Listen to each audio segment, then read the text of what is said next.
Hello guys, welcome to my channel. আজকে আমরা কথা বলতে যাচ্ছি আজকের ফুটসাল ম্যাচ নিয়ে, যেটি বাংলাদেশ এবং ভুটানের ওমেন্সের এগেনস্টে হয়েছে। এখানে বাংলাদেশ ও ভুটান ৩-৩ গোলে ড্র করেছে। আজকের এই ম্যাচে বাংলাদেশ ও ভুটান একে অপরকে প্রচুর টাফ টাইম দিয়েছে, স্পেশালি দুই দলের গোলকিপার। এরা যেভাবে গোল সেভ করেছে এবং দুই দলেই অনেক গোছানো ছিল, অনেক সুন্দর করে একের পর এক অ্যাটাক করে গেছে। আজকের এই ম্যাচে বাংলাদেশ প্রথমে গোল করে লিড নেয় এবং তারপর ভুটান আরও বেশি গোছানো খেলা শুরু করে।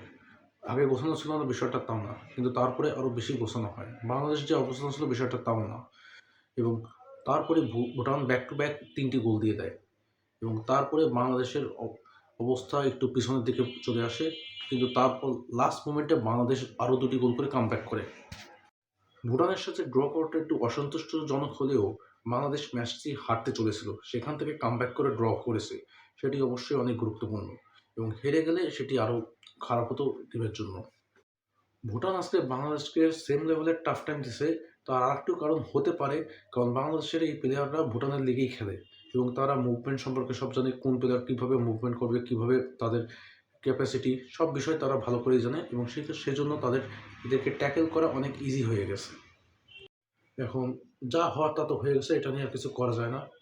কিন্তু কালকে আবার মেন্স টিমের খেলা আছে ভুটানের সাথেই, এবং তাদের অবস্থা প্রচুর খারাপ বলাই যায়, কারণ লাস্ট ম্যাচে মালদ্বীপের কাছে অনেক বড় ব্যবধানে তারা হেরে গেছে।